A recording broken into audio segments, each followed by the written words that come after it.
magsilip ng liwanag. Nagsisimula ng magbanat buto si Juan. Makikipagsiksikan sa daan para pumasok sa paaralan o trabaho.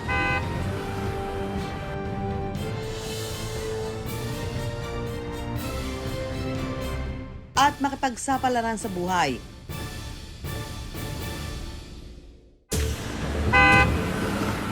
Sa palengking ito sa Quezon City, hindi lang sariwang karne ang pinagkakaguluhan. Spotted ang leading man ng mga suki. Ang ka-look-alike daw ng aktor na si J.M. De Guzman.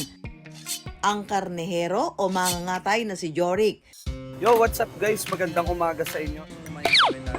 Nagpapakilig din ng mga mamimili sa kanyang online live selling ng karne. Bone ka ba? Kasi ikaw ang bumubuon sa buhay ko. Magbabanat buto rin si Empoy for a day. Testingin natin kung maano ko. Makikipagsabayan kay Jorik at susubukang maging magkakarne. Hugasan nyo naman po ito sa bahay di ba? Apo. Saka naghugas naman ako ng kamay ko last Kamay. week. So yan sir. Opo. Bali Diba? Iwa siya pero para siyang pusit.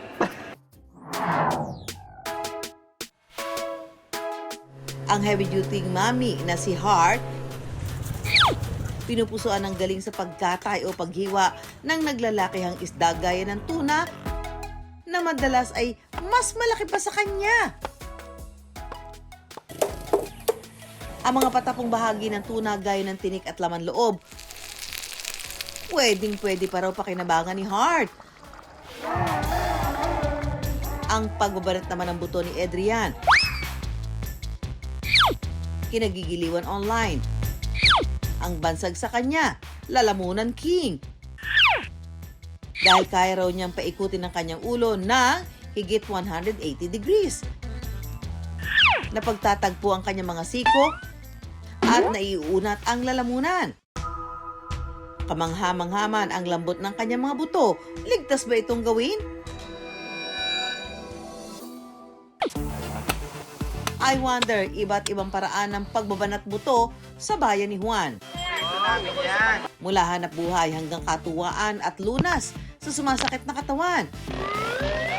Paano ba yung kinakaya ni Juan? Hello ganda, Pogi. Pili na po kayo. Kapag gusto raw matawag na pogi o ganda, Anong ano po, Pogi? dumaan lang sa palengke o talipapa. Pero sa talipapang ito sa Quezon City,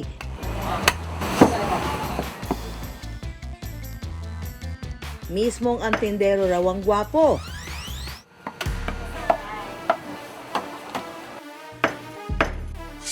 Meet Jorik, the butcher. Ang ka-look-alike daw ng aktor na si J.M. De Guzman. Yo guys, maghiwalay muna tayo ng yempo sa pork chop. Pogi naman na nagtitinda. Kamukha ni J.M. De Guzman. Kung ganito ka-cute ang nagbibenta, bibili talaga ako. Mahigit isang dekada na raw karnehero o mangangatay si Jorik. Puhunan ko nun mga 8 to 10,000 lang. Sobrang hirap po yung bentahan ng umpisa kasi talagang sa totoo lang po ako yung pinakabagong tindero dito. Ang mga katabi ko po, wala pa po ako sa mundo, tindero na sila ng baboy. 300 Nang mauso ang live selling, nagbenta na rin siya ng karne ng baboy online. Ang tanong po natin guys. Pang anong luto po ito, te? Pero hindi raw basta benta lang ang ginagawa ni Jorik online. So tatanggalin muna natin itong litid guys. Bago natin siya hatiin sa gitna. Isa sa kanyang content ang tamang paghiwa ng karne ng baboy. Mas madali na to ibenta guys pag ganito. Kalahati-kalahati na lang. Pagkahango ng karne ng baboy, pinagpaparte-parte niya ang maskara, lomo, liempo, ribs, kasim, pata, pige at buntot. Ito yung tenderloin na tinatawag. Sa tila pang leading man, naggalawan at linyahan ni Jorik. Maraming suki ang kinikilig. At napaparami ang ino-order. Kaya hindi nakapagtatakang umaabot sa 60 to 70 kilos na karne ang kanyang nadidispatcha. Thank you po sa lahat ng sponsors. Bago nating sponsor guys, so inunahan niya kami sa team. Binigyan niya kami para sa team. Dito na naman tayo, magla-live na naman tayo. So, Para naman hindi masabing tinataga ni Jorik ang kanyang mga fans, Suki, may gimmick siyang freebies. ang dami na nagsisulputan mga sponsors. Yun yung ginagawa namin. Bibili po sila ng 10 kilos na pork, for example, and then i-divide namin yan into half kilo each pack. Tapos sasamahan pa ng bigas, tapos may gulay po. Dahil all day, every day, nagbabanat ng buto si Jorik,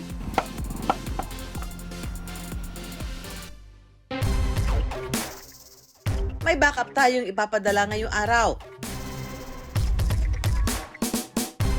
Para kahit paano makabawas sa stress ni Jorik.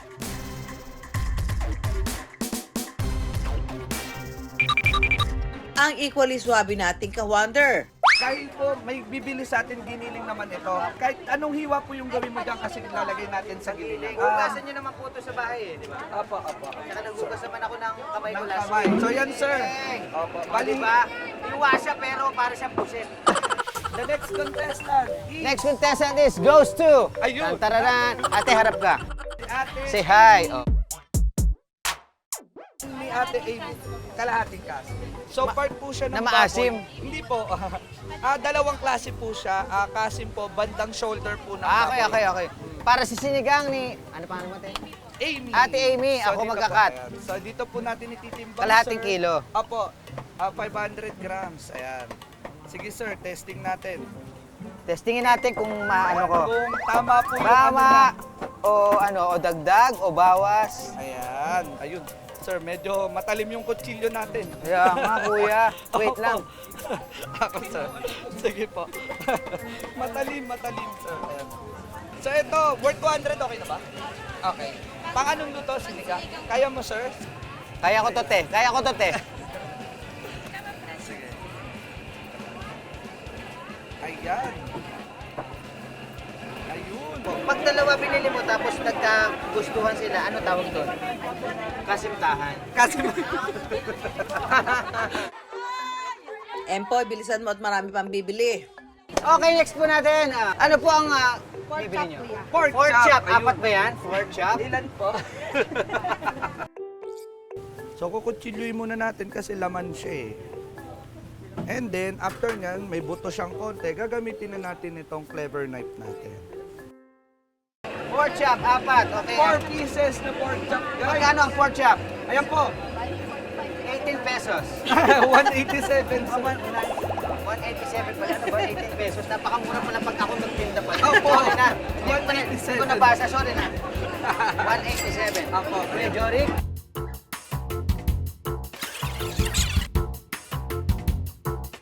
Ayan. Half kilo ng chicken. Chicken. Tapos rice, sir. Rice. At super tinola, At sir. super tinola. Ayan. Napakasarap. Nakita ko talaga kung ganong kahirap yung ginagawa mo lagi sa araw-araw. Opo. Mahirap talaga kasi pwede ka mapaus dyan, mapaus Opo, yung boses mo. Pero ako kanina na-experience ko talaga, marami kong natutunan. Nakakatulong ka na, nakakapagtinda ka, nakakapagpasaya ka ng mga tao. Opo.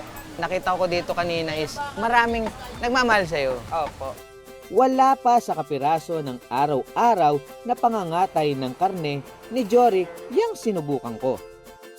Pero ramdam na ramdam ko ang pagod. Kaya sa bawat pagmuya natin ng karneng tinitilad-tilad at hinihiwa-hiwa ng mga karneherong tulad ni Jorik, naroon dapat ang pagpapahalaga sa kanilang pagbabanat ng buto.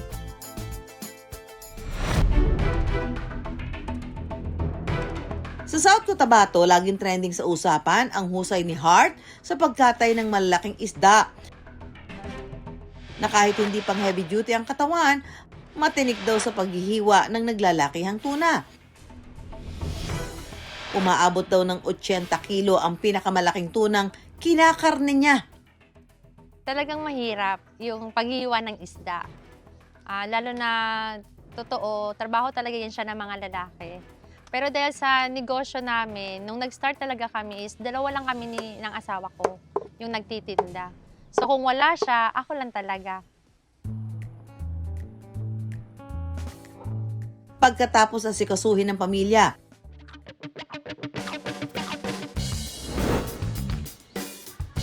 sasalag na sa pagbabanat buto si Heart.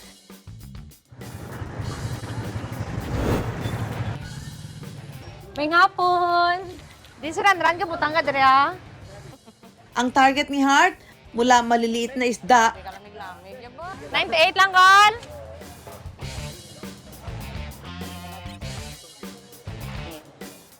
hanggang dambuhalang tuna na halos nasa 40 kilo ang timbang.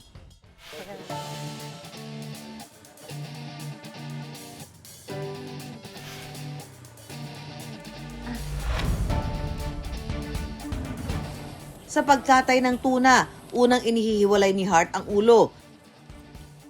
Ito yung pinakamahirap na part, yung ulo, mga labs. Para sa akin, ito yung pinakamahirap hiwain kasi yung dito niya banda sa may panga, kapag masugatan ka, grabe, sobrang sakit. Matalim kasi ito siya, mga labs, kaya dito na part, nag-iingat talaga ako. Kaya grabe, kapdi, gitan ako mapilas. Sunod na tatanggalan ng hasa. Saka hinahati ang katawan hanggang bandang buntot. At yung matigas na parte sa balat na siya ring pinagmumula ng lansa.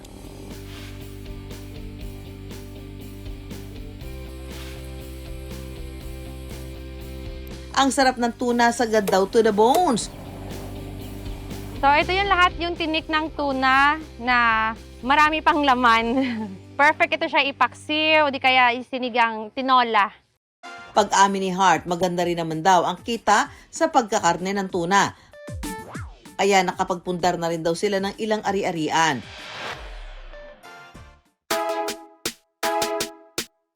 Mula tindahan, may bonus pang gawaing bahay si Heart. Pero sa kusina na ang kanyang destino. Ang itinabi niyang tipak-tipak na tinik ng tuna at sari-saring laman loob. Sa adobong paksiw daw talaga mahuhusgahan ng patas. Magluluto tayo ng adobong paksiw na tuna. Gamit itong ating tinik na tuna na meron pang laman. Marami pang laman. At itong kanyang mga bituka. Kasama dito sa mga bituka ay yung kanyang itlog, yung kanyang atay at saka yung kanyang heart.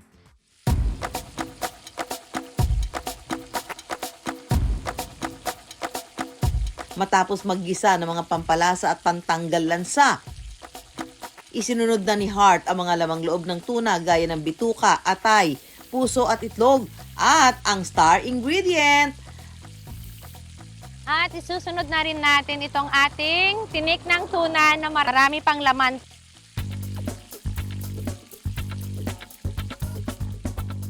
Lagyan ng pampalasa at sabawan. Takpan natin, mga labs, at hayaan lang natin siyang kumulo. Kapag malambot na ang bituka, timplahan din ng oyster sauce, suka at samahan ng siling haba. Ilang kulo-kulo pa. Ito na yung naluto natin na adobong paksiw na tinik at bituka ng ating yellowfin tuna.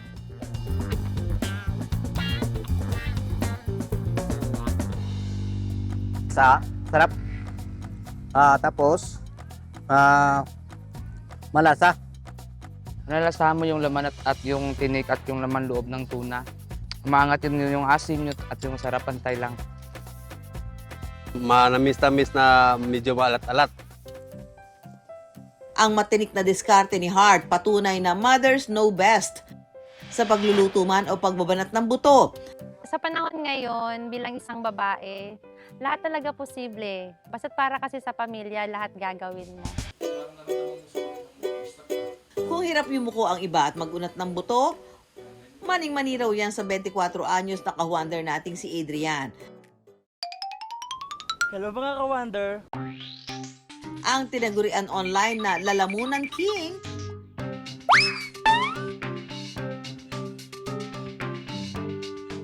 kaya niyang paikutin ang kanyang ulo ng higit 180 degrees. Pagtagpuin ang dalawang siko, pilipitin ang kamay, gawing jumping rope ang mga braso, at banatin ang lalamunan. Literal ngang nababanat ni Adrian ang kanyang mga buto. Sabi nga po sa akin, ilan lang po yung nakakagawa sa aming matatangkad. Tapos po, may naririnig po ako sa katawan ko pag nagbabali po ako, naglalagutukan po yung mga buto ko. Pero hindi naman po siya masakit. Kamakailan lang daw na-discover ni Adrian ang kanyang pambihirang kakayahan. Napanood ko lang po yun sa social media lang din po, yung babaeng naikot din po ang ulo. So ginaya ko po siya. Dati po hindi ko po siya kayang asing 180. Hanggang dito lang po talaga sa balikat. Ngayon po, araw-araw ko po siya ginagawa, nasasanay po siya hanggang 180 degrees. Dahil sa kanyang pambihirang galing, unti-unti siyang nakilala online at naimbitahan sa iba't ibang events. Kumikita raw siya ng 5,000 piso bukod pa ang tip ng mga manonood kapag nagtatanghal. Isang contortionist si Adrian o may kakayahang baluktutin ang mga bahagi ng kanyang katawan. Maraming bansa yung pwede mong i-trace kung saan nagsimula yung pagbabanat boto na tinatawag nila or contortionism. Pero mas nakilala talaga siya sa bansang China. Panahon ng Han Dynasty, yung mga emperors, gusto nila yung mga babae nagpe-perform sa kanilang royal court, kung saan hindi lang basta-basta sayaw yung ino-offer nila, kung hindi kailangan pinapakita ng flexibility. Bagamat tila mapanganib ang kanyang kakayahan, wala naman daw siyang nararamdamang pananakit kapag binabali-bali ang kanyang katawan sa mga pagtatanghal. Hindi rin daw siya basta-basta maaaring huminto dahil kahit wala pa siyang sariling pamilya, may kapatid na umaasa sa kanyang suporta. Para alamin kung may epekto ba sa kalusugan ni Adrian ang kanyang pambihirang kakayahan, sinamahan namin siya sa isang eksperto. Yung yung mga buto ko po, po kasi siya nababali po. Nababali as in nababali? Mapapatid po yung lalamunan ko po. Yung sa mga hands, elbows, pero hindi naman masakit? Hindi parang nangingimay, walang kuryente? Hindi po. Sa pagsusuri ng orthopedic surgeon na si Dr. Emmanuel Saldaña, isang kaso raw ng hyperflexibility ang kay Adrian. Meron siyang maluluwag na joints o kasukasuan. So there are people, may mga tao na may inborn na hyperflexibility.